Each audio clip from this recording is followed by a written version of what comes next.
Stage 4 మోకాళ్ల అరుగుదలకి నొప్పి లేకుండా కీళ్ల మార్పిడి ఆపరేషన్ చేయబడును.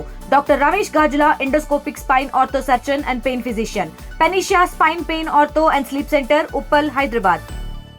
పులివెందులలో రాజకీయాలు రసవత్రంగా మారాయి.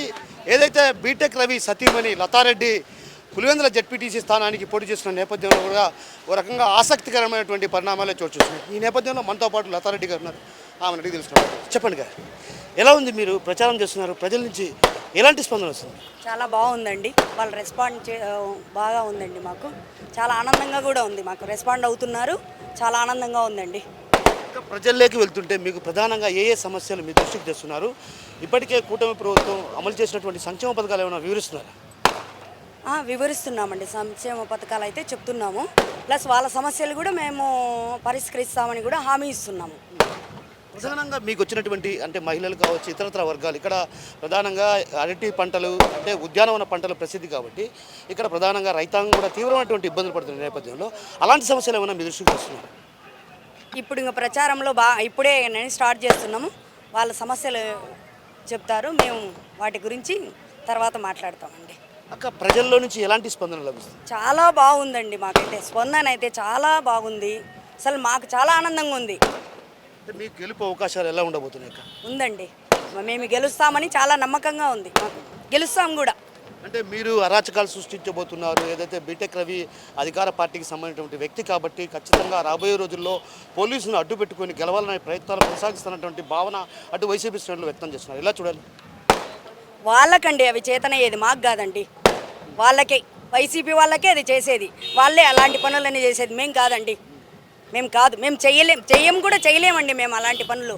వాళ్ళకి అది కిడ్నాప్ చేయడము, ఒకరిని ఇబ్బంది పెట్టడము, వాళ్ళకి ఫస్ట్ నుంచి అదే ఉందండి. మాకైతే అలాంటి పద్ధతులు కూడా లేవండి.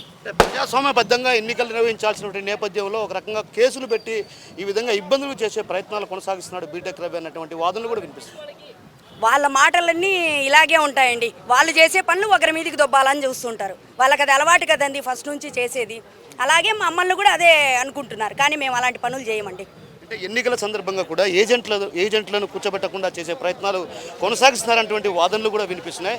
అయితే ఆ నేపథ్యంలో ప్రజాస్వామ్యబద్ధంగా ఎన్నికలు జరిగితే మాత్రం ఖచ్చితంగా వైసీపీ అభ్యర్థి గెలుపొందే కావడం ఖాయమన్నటువంటి భావన కూడా వాళ్ళు వ్యక్తం చేస్తున్నారు. అక్క, ఎలా చూడాలక్క?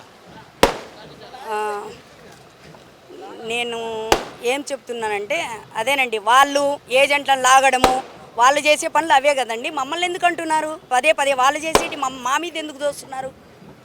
అంటే పోలీసులను అడ్డు పెట్టుకొని ఈ విధంగా ముందు చేసినది ఏందండి? వాళ్ళు చేసినది ఏంది? పోలీసులను అడ్డు పెట్టుకునే కదా వాళ్ళు చేసినది, మేం కాదు కదా పని చేసినది. ఫస్ట్ వాళ్ళు చేసిన పనులే కదా, మమ్మల్ని ఎందుకు లాగుతున్నారు ఇళ్ళల్లోకి? మేము చేయకదలకినే చేస్తున్నాము అని ఎందుకు చెప్తున్నారు? లతారెడ్డి కూడా స్థానికేతరురాలుని తీసుకొచ్చి ఇక్కడ పెడుతున్నారు. ఈ మండలానికి ఆమెకు ఎలాంటి సంబంధం లేదు. అలాంటి వ్యక్తిని తీసుకొచ్చి ఇక్కడ పోటీకి పెడుతున్నారంటే ఇక్కడ పార్టీ అభ్యర్థి లేరన్నటువంటి వాదనలు కూడా వినిపిస్తాయి. అంటే పార్టీ అభ్యర్థి కాకపోతే ఏంటండి, మేము ఈ మండలంలో నిలబడకూడదా? వాళ్ళే ఎక్కడైనా నిలబడచ్చా? మేమైతే నిలబడకూడదా? ఎవరు చెప్పారండి ఇవన్నీ? అసలు మొత్తం మీద ఇప్పుడు ఉన్నటువంటి ఈ నేపథ్యంలో మేమైతే ఎక్కడైనా పోటీ చేస్తామండి.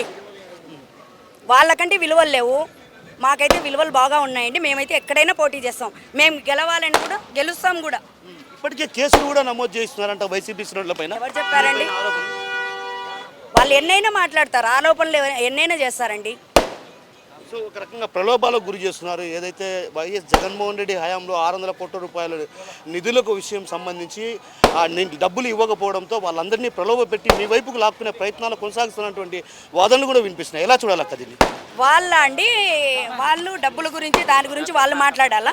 మొత్తం మీద ఏదైతే జరుగుతున్నటువంటి అరాచకాలు అక్రమాలకు వీళ్ళే నాంది పలుకుతున్నారు. అయితే ఈ నేపథ్యంలో అరాచకాల అక్రమాలు సృష్టించాల్సిన అవసరం లేదు. ప్రజల్లో మంచి స్పందన ఉందన్నటువంటి విషయాన్ని మనతో పాటున్నటువంటి జెడ్పీటీసీ అభ్యర్థి లతారెడ్డి చెప్తున్నారు. కెమెరా పర్సన్ హరితో కిషోర్, RTV, పులివెందుల నుంచి. ఇండియా పాకిస్తాన్ తాజా అప్డేట్స్ కోసం డౌన్లోడ్ చేసుకోండి RTV లైవ్ యాప్.